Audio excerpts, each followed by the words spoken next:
When two guards tried to move a black Marine from his son's graduation, no one expected 6 Navy SEALs to rise from the crowd and stop the entire room without saying a word. Solomon Dritton didn't expect anyone to recognize him when he pulled into the parking lot behind Elmidge High. The building looked like most high schools in smaller Texas towns, weathered red brick, a few flags fluttering over the entrance, kids loitering near the gym doors. It was already crowded. Parents in dress shirts, siblings holding signs, a grandmother leaning on a walker. It was all there. He parked his Dodge Charger near the chain-link fence and stepped out, smoothing the lines of his deep blue Marine uniform. His boots were polished to a mirror shine. Not because he was trying to show off, but because there were things he didn't know how to do halfway. He looked around. His posture stood out, upright and firm. His face, though calm, carried the stillness of someone who had seen life from too many angles. He had driven 8 hours from Temple to make it to his son's high school graduation.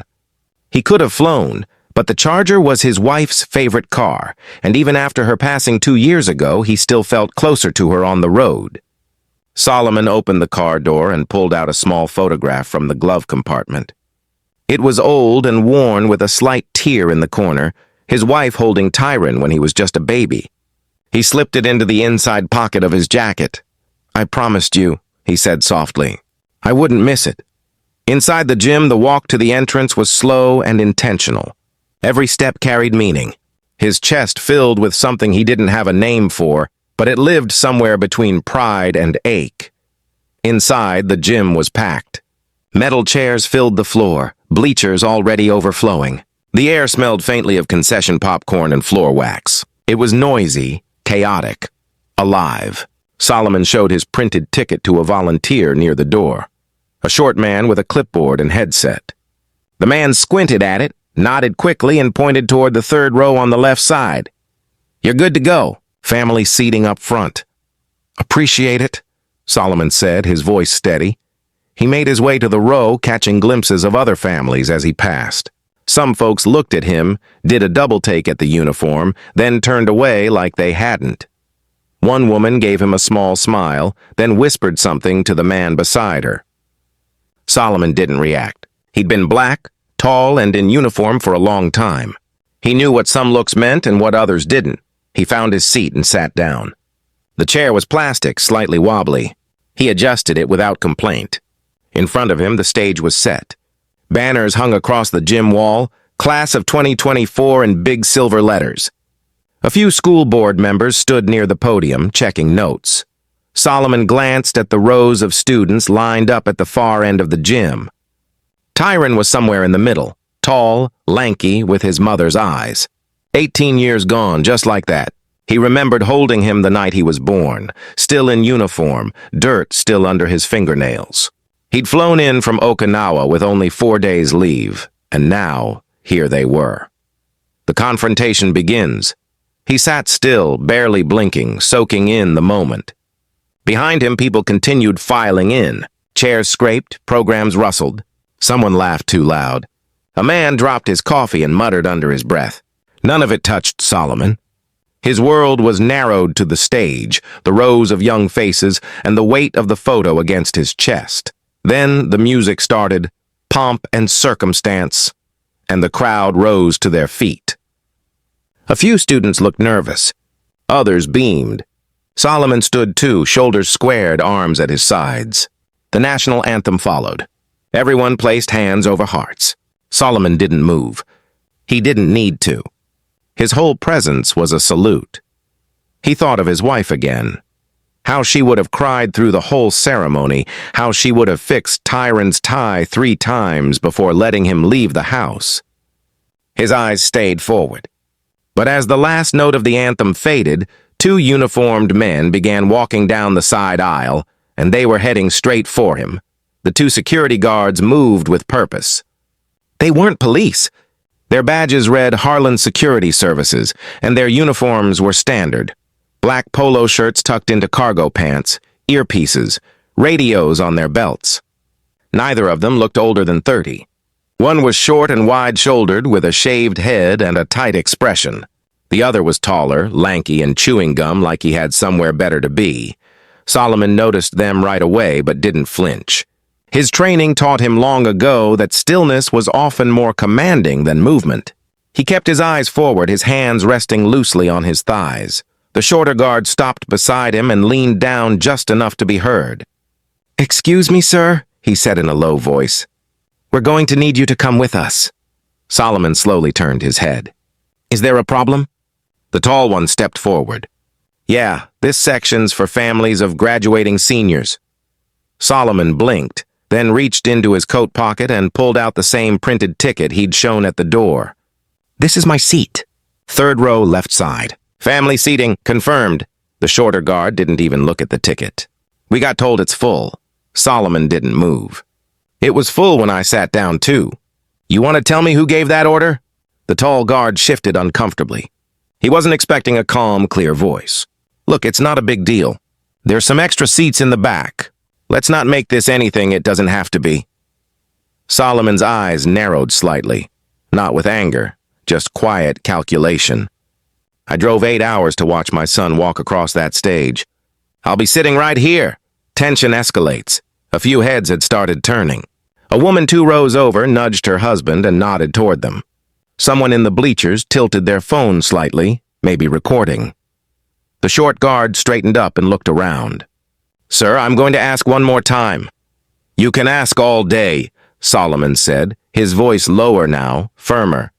"I'm not moving." The tall one sucked his teeth. "Maybe you'd be more comfortable in the back. That's all we're saying," and there it was. Solomon looked at him fully now. That phrase wasn't about logistics. It wasn't about policy. It was about something older, something quieter, something that had followed him all his life, in boardrooms, waiting rooms, front porches, and even the base cafeteria. Just behind a smile, just under a whisper, he didn't respond. The air shifted around them the way it does when people start sensing a line has been crossed. The short guard noticed it too. He adjusted the radio on his hip and muttered something into the mic. Never breaking eye contact, Solomon stayed seated, staring forward like the conversation had ended. Because for him, it had. A woman seated beside him, older and pale-skinned, leaned slightly toward him and whispered, "Don't you let them move you." He nodded once, acknowledging her but saying nothing. He didn't want to make a scene. He wanted to watch his son graduate like any other father. But the guards weren't finished. The tall one lowered his voice again. "Look, you got a problem? Take it up with the school office. We got our orders." Solomon turned his head toward him once more. "You have a name, son?" The guard blinked. "It's Officer Molly." "Not officer," Solomon replied. "You're private security." The other one stepped in. "All right, that's enough. If you don't stand up," he didn't finish the sentence. Because that's when the gym door at the far end clicked open and 6 men walked in. The SEALs arrived, no uniforms, no badges, just firm postures, squared shoulders, and faces that said they'd been through worse things than awkward stares and misjudged instructions. They didn't walk in together. They filtered in one by one, taking different spots like they weren't there together. But anyone watching closely could tell. They moved the same, watched the room the same, sat the same, still, steady, and alert. Solomon didn't look back. He didn't have to. He knew exactly who they were.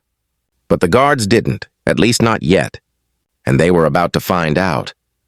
Solomon kept his focus on the stage. His jaw didn't move, but his mind was turning. He wasn't angry, not yet. But something inside him clicked into place, like a switch he didn't use unless he had to, the one built for survival, for balance, for patience under pressure. The 2 guards didn't leave. They hovered. It was the kind of hovering that wasn't about doing a job. It was about trying to remind someone they had power. But what they didn't understand was that Solomon had lived in places where power was life or death. Not some gym with folding chairs and a sound system. A student's name was called from the stage, and the crowd clapped politely. But people weren't really paying attention to the ceremony anymore, not the ones nearby.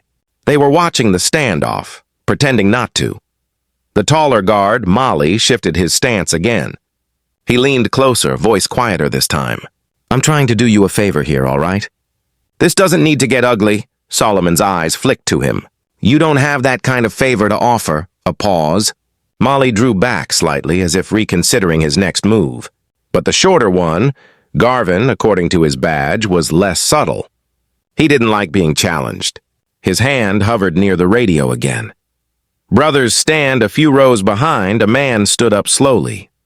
Nobody noticed at first. He didn't say a word, just crossed his arms and stared.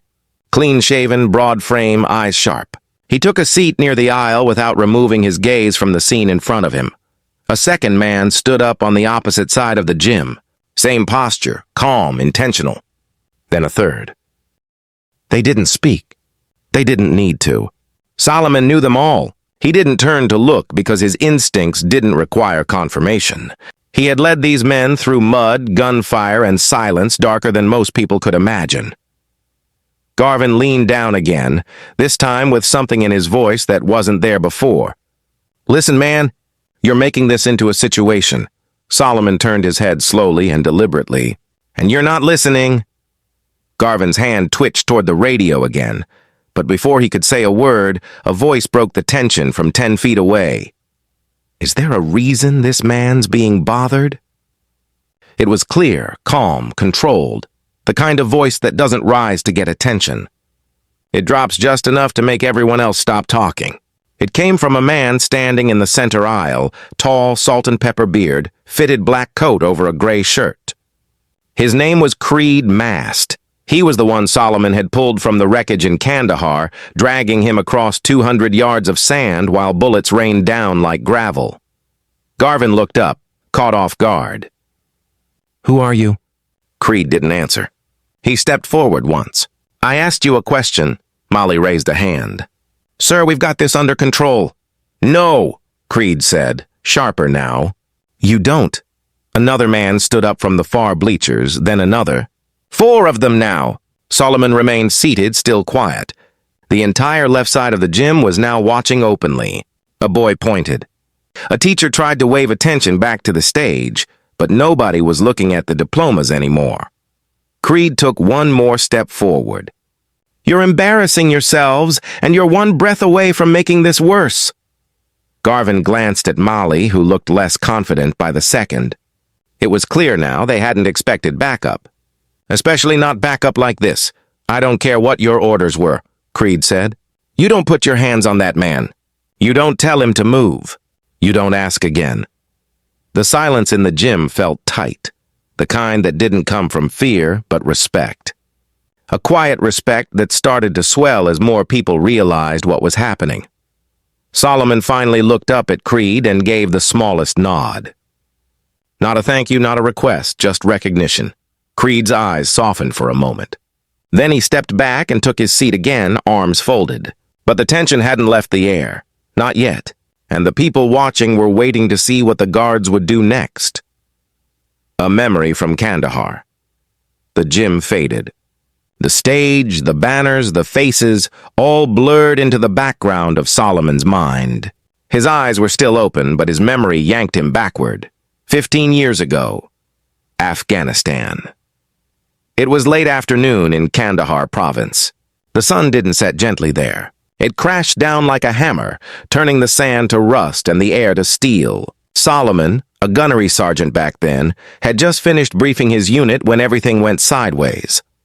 A roadside IED blew under their convoy, flipping the lead Humvee like a toy. Dirt and metal rained down before anyone could scream. Then came the gunfire. Not scattered, coordinated. Solomon didn't think. He moved. He ducked behind what was left of a doorframe, surveying the chaos. Smoke clouded the edge of the valley, but he saw 6 men down, trapped behind the burning wreckage of a second vehicle. Most were pinned. One was already trying to crawl forward, dragging another by the vest. That was Creed Mast. He had just 3 months in country and a bullet through his thigh. Solomon bolted. No hesitation, no radio call. He ran through open ground, dodging bursts of gunfire, sliding into cover behind a blown axle. Creed looked up, blood on his temple, gasping. "You're bleeding?" Solomon had said. "You noticed?" Creed coughed. Solomon grabbed the straps of the downed soldier beside him, Enrique Soto, and began pulling. Creed pushed from behind, wincing with every inch. "Where's Divas?" Solomon shouted. Creed pointed weakly. "Left side, under the hood." That's when Solomon saw him, a young SEAL pinned under part of the engine block, leg trapped. He was yelling for help, but too far gone to move. Without pausing, Solomon told Creed, "You keep low and move when I move." Creed nodded. That's when he really started to understand what leadership looked like. Solomon sprinted across again. His foot hit gravel, then bone, but he didn't stop. He slid to Divas, crouched low, and gripped the edge of the mangled hood with both hands. "It wouldn't budge. Gunny, don't!" Divas shouted. "I'm good. I'm good. You're not staying here." Solomon braced one foot, dug deep, and lifted. His shoulders strained, his ribs ached.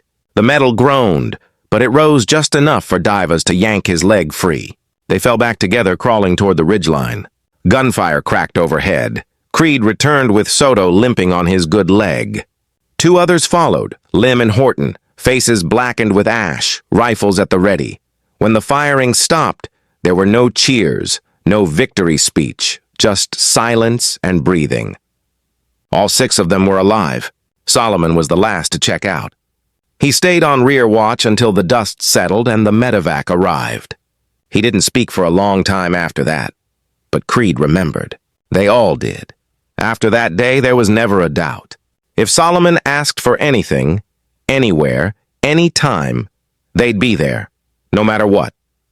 Back to the present, back in the gym, Creed sat quietly in his chair, eyes fixed on the guard still standing near Solomon. He wasn't thinking about war. He was thinking about promises. The man who had dragged him out of a war zone was now being harassed in front of a high school stage for trying to watch his son graduate. He clenched his fists. Another SEAL. Javier Meeks walked in and sat 4 rows back. Then Zachary Wells found a spot along the right side bleachers. They didn't speak. They didn't need to.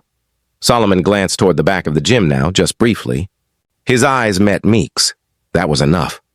But the guards didn't understand what those looks meant. Not yet. And the moment they made the next move, they'd learn real fast. The final warning. The ceremony pressed on, at least on the surface. Names were still being called. Families clapped, some too loudly, trying to cover up the tension that now thickened the air. But the attention had shifted. Eyes that had once been glued to the stage now kept drifting toward the 3rd row on the left, where Solomon Drayton sat like a statue, and 2 guards stood like they didn't know what to do next. Garvin glanced toward the front, where a school official tried to get his attention. The woman looked nervous, mouthing something and gesturing subtly toward the guards. But Garvin shook his head. He wasn't ready to walk away. He'd started something, and his ego didn't know how to back down. Molly shifted his weight again, his jaw working harder now on the gum, clearly uncomfortable. But he hadn't walked away either. "Sir," Garvin said again, this time louder, "this is your last warning." Solomon didn't move. To do what exactly? Garvin stepped forward, leaning in so close his belt brushed Solomon's knee. "To stop making a scene. We don't want any trouble. Just move to the back." Solomon turned his head and looked him dead in the eye. "You're the only one causing trouble." Garvin's nostrils flared. That's when it slipped. "You think wearing that uniform makes you better than everybody else? This is a high school, man, not your base." A hush fell across the rows around them. A little girl stopped squirming in her seat. A dad with a camera froze mid-zoom. Even Molly took a half-step back, like the words had landed heavier than he expected. Solomon didn't blink.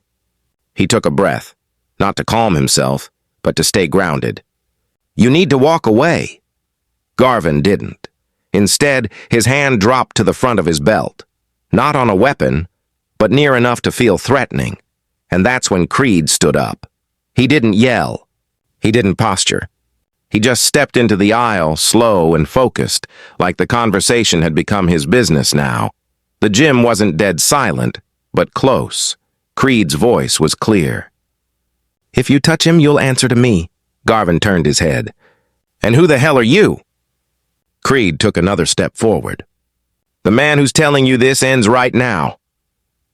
One of the school board members noticed what was happening and whispered something to the principal.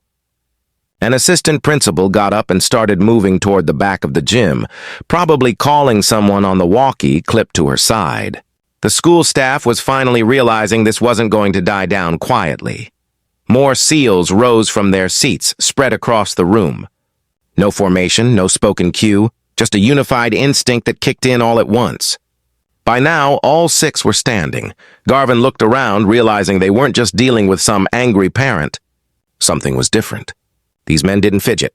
They didn't shift from foot to foot. Their presence filled the space like pressure before a storm. Creed took a step closer. You've got 2 choices.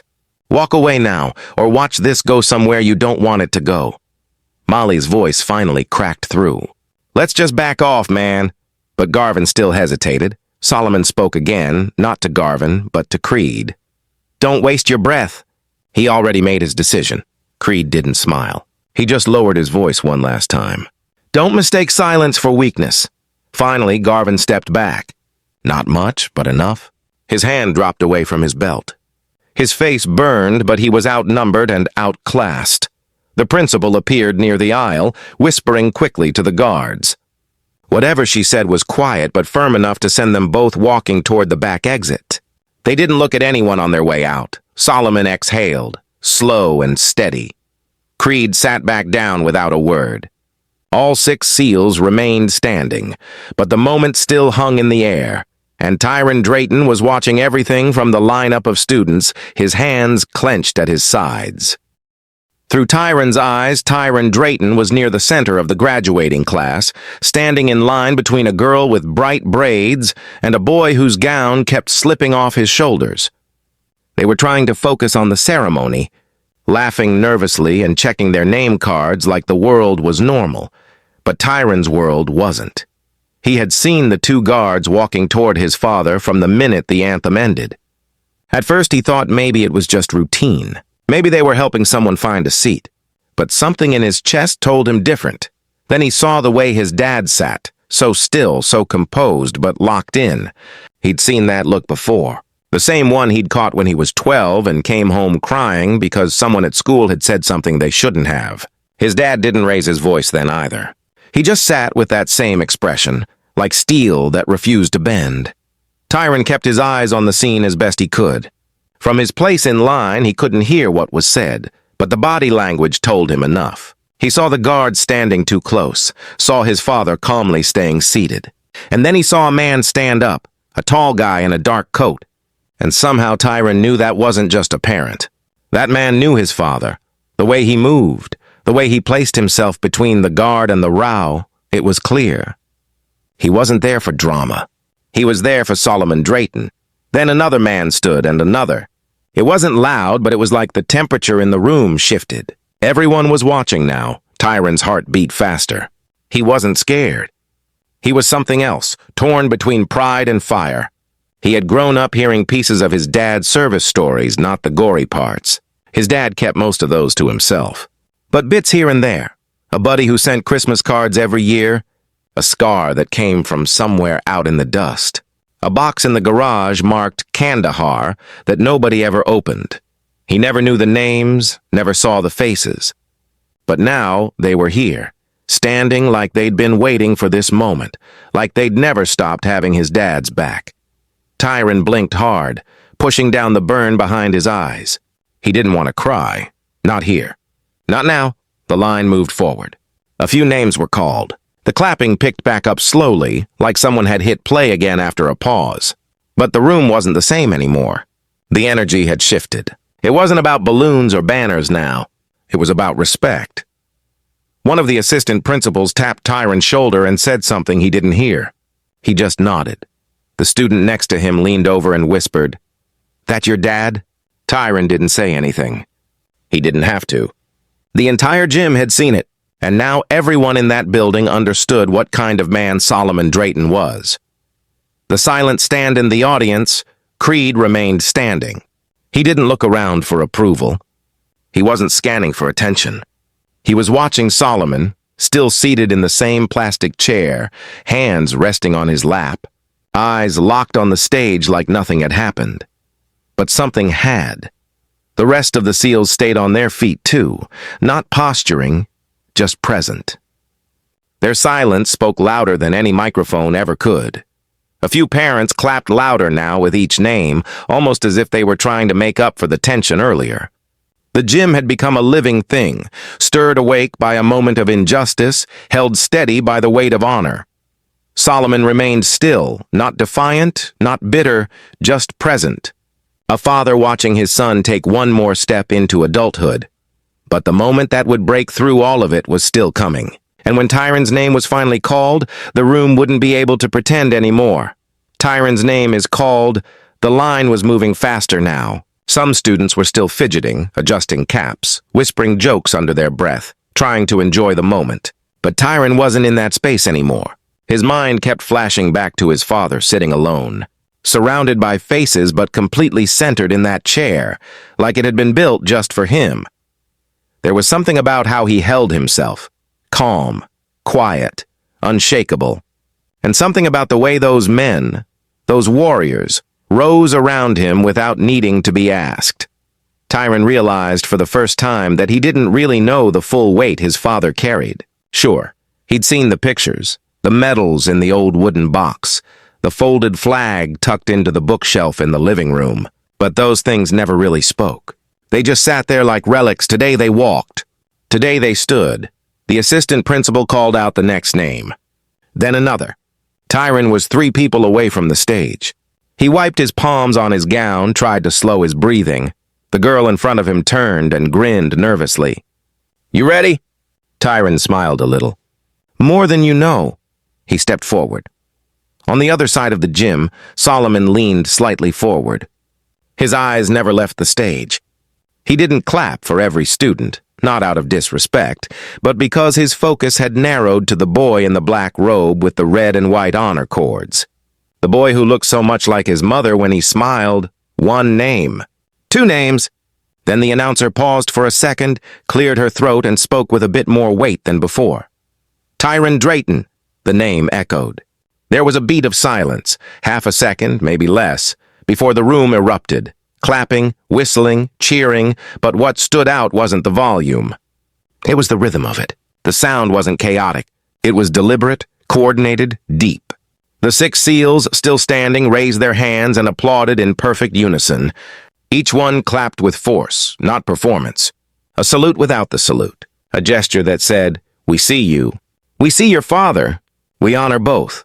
Tyron walked across the stage slowly, chin high, steps steady. His heart pounded, but it wasn't nerves. It was pride. And not just pride in himself. It was the pride of knowing exactly who his father was and what it meant to carry that last name. He took his diploma from the principal, shook her hand, and turned toward the audience. His eyes scanned for one person. Found him. Solomon didn't wave, didn't stand. He just met his son's eyes and gave the smallest, most meaningful smile of the day. Tyron nodded once and stepped off the stage.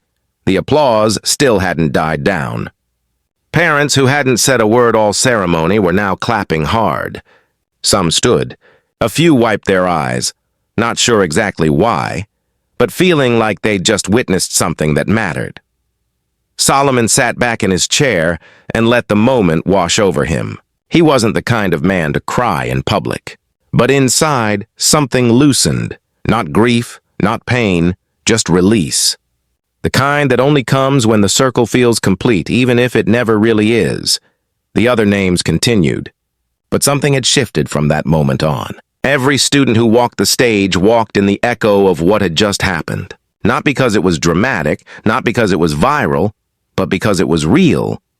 But the story didn't end with the applause. And when father and son met again outside the gym, it would be more than just a proud hug. It would be the passing of something deeper. After the ceremony, the final name was called 20 minutes later. Everyone stood as the graduating class threw their caps, screamed with relief, and hugged like they hadn't seen each other in years. Phones went up, cameras clicked, and balloons bobbed above the crowd as the students began filing out through the gym's double doors toward the back lot. Solomon didn't move right away. He sat quietly as the noise swelled around him, soaking it all in, the music, the laughter, the flash of silver and red gowns sweeping by. His eyes followed Tyron as he disappeared into the hallway with his classmates. A teacher gave him a high five. Another pulled him in for a side hug. But even with all the chaos, Tyron turned once, just once, and looked back. Solomon caught it. A brief glance, but it held everything. "Did you see me?" And Solomon's expression gave the answer every second. The crowd began to thin. People shuffled out with flowers and balloons, congratulating each other in loud bursts. Solomon stood slowly, stretching his legs, feeling the weight of sitting in one position for too long. Creed walked over as the gym emptied. He didn't say anything at first, just looked at Solomon, then toward the exit. "You okay?" Creed finally asked. Solomon nodded. "I've been through worse." Creed smiled slightly. "Yeah, but it still shouldn't have happened."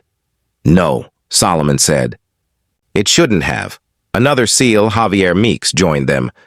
"We tried to stay low-key, but once that guy put his hand near his belt," Solomon raised a hand gently, "you all did what needed to be done. That was enough."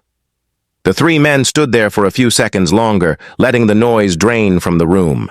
Then Solomon said, "I want to see my boy outside." Father and son. The sun was fierce against the concrete, casting long shadows from the bleachers onto the back lot. Students were scattered in small clusters, posing for photos, throwing their caps again, calling out to relatives. Tyron stood near the flagpole, his gown half unzipped, the diploma folder in one hand and his phone in the other. When he saw his father approach, he stopped mid-conversation. The crowd around him faded into the background.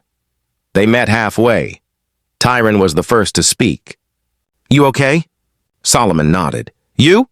"Yeah," Tyron said, then looked down for a second. "They tried to move you." "I know." Tyron's jaw flexed. "I was ready to walk off that stage, Dad.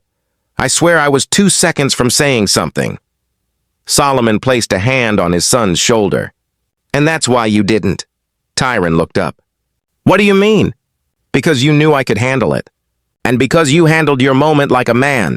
You didn't let anybody take it from you." Tyron held his breath for a second. "Who were those guys that stood up?" Solomon glanced behind him. The 6 SEALs were now outside too, gathered near the exit, talking quietly. They weren't looking for attention, just keeping an eye out like always.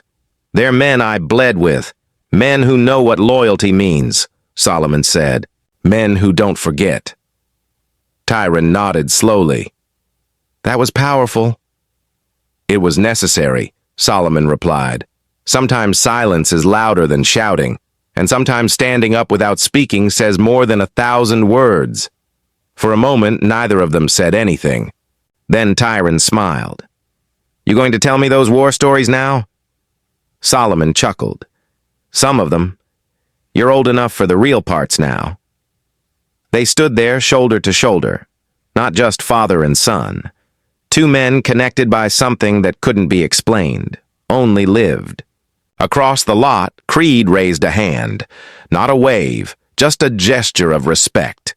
Tyron returned it without hesitation. The sun kept climbing, but for the Drayton men, time moved differently now. But one more moment remained, because after all that, the real lesson hadn't yet been spoken aloud. The lesson. Most of the crowd had cleared by the time Solomon and Tyron walked back to the parking lot. A few families still lingered, laughing around folding chairs or loading up trunks with flower arrangements and graduation gifts. But the buzz had quieted and the sun had softened into early evening light. Solomon unlocked the Charger, the same one his wife used to drive to parent-teacher meetings and weekend road trips. Tyron paused at the passenger door, running his fingers along a scratch near the handle.